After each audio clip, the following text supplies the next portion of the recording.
right, another question that we've had kind of running pretty congruent is, does this work against southpaws? Does this work when your opponent is left-handed? I want to address that, and I want to show you to be diligent in what we're doing here, diligent in what we're showing as far as staying disciplined to the stance, staying disciplined to the movement, holding your position. If you do that, then the openings that you have seen demonstrated against right-handers, the keys that are being displayed that you should work off of and how to apply this works with left-handed fighters just the same. It's actually the same. The openings that you're looking for are pretty much in the same place. To demonstrate that when we're here, the only difference, what throws you off, and one thing that left-handed fighters and right-handed fighters do when they face each other for whatever reason, they love to touch this lead hand. You'll see this happen a lot. Don't do that. Stop it. All right? You want to stay away from that. I don't want him. This is my tool, okay? This is my rifle. I don't want my opponent touching the barrel of my doggone rifle. It makes it a lot less acceptable and a lot less available for me to deploy it. So when I'm in here, I'm not reaching out for you to touch my hand. I don't want you touching my hand, and I'll move it, okay? So when I hear people say, well, what do I do? If he touches my hand, what do I do? Well, don't let your hand be there. So when he goes to touch my hand, I'm moving. And you can get right in under him simply by letting him be preoccupied with touching your hand. If at any point your opponent is preoccupied with touching your hand, that is a huge disadvantage for the one doing it. So basically what's happening is you got an opponent that wants to touch your hand, and you're obliging him. And you're missing out on the opportunity to actually take advantage of that. So this isn't patty cake. Keep your hands to yourself. Don't let this man touch your hands if you find yourself in here with a left-handed fighter. All right?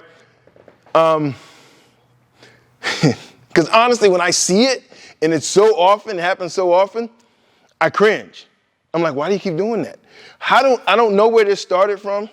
I don't know why it's so prevalent in the game, but it happens all the time. And everybody thinks, okay, I'm going to touch it and try to come over the top. Well, it's already there. You don't even have to work for it. The fact that he's reaching out, it's already there. Just go for it. He's giving you the shot. And you're sitting here, I'm going to work harder for it, though. I don't want the easy shot. I want to sit up here and make it harder for myself. So, no, just stop that. Get inside and let that run, all right? So when you're here, what we were going over before, with the left-handed fighter, as we had worked on before, moving to the right is a little less comfortable for most right-handed fighters to move this way and effectively deploy your offense.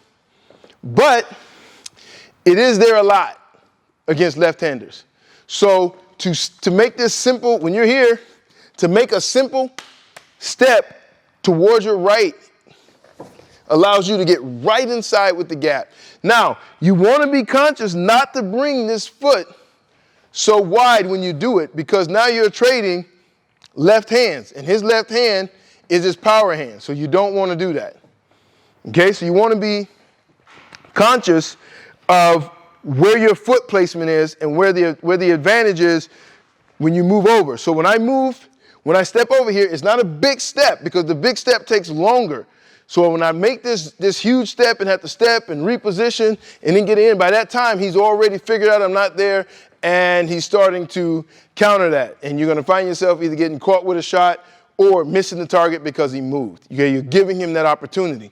So the steps are really small. It's on a half step. So as soon as I push over, I'm on my offense already, right there. And the steps are not big.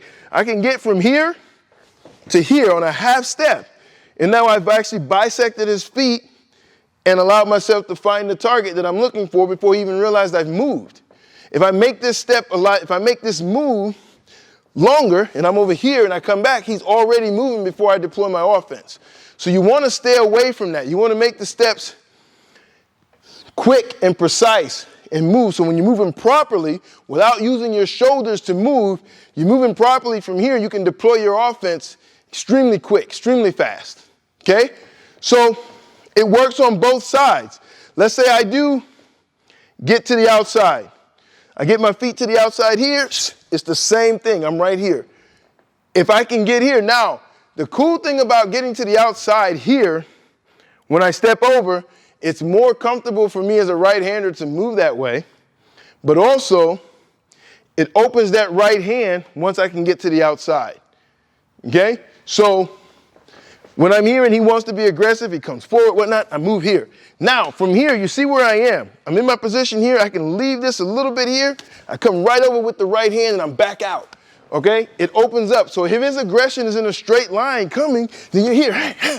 You're right here. It's simply with the feet, just not standing here. As soon as he wants to be aggressive, I'm right here. It doesn't take much. It doesn't take much. You don't have to take the whole, when he comes in and you're ducking and swinging and spinning and taking all of this time to get your points, to get from one point to the next. It's a very quick move. Very quick and precise. Boom, boom, you're right here. And I want to keep my rifle on my opponent. Even if I don't get too aggressive and maybe the other punches, the right hands are not always lined up that way. You don't have to be greedy. Just reestablish the position, get the jab. If you don't have the other punches, take the mental notes of where he was and what happened, and you can run that again and then kind of shore it up and figure out how to get the rest of those punches in there, about depending on how he moves and how he reacts to what you're doing. It's no different from anything else we've done in here as far as running and holding and using the true boxer stance. Don't allow yourself to be overwhelmed because you see a left-handed boxer. All right? The thing about that is we've been kind of conditioned to think, oh, left-handers are difficult. Left-handers are different. Everything is backwards. Well, when you're constantly telling yourself that, you're actually giving the advantage to your opponent. When you understand that now we have a style that we can use that is bilateral, you can use it on both sides of the fence. It goes just as effective no matter whether they're left-handed or right-handed. You're looking for the exact same flaws or inconsistencies in your opponent. You're capitalizing on them in the same way. You're just moving correctly, whether you're going to your left or you're going to your right. Doesn't matter.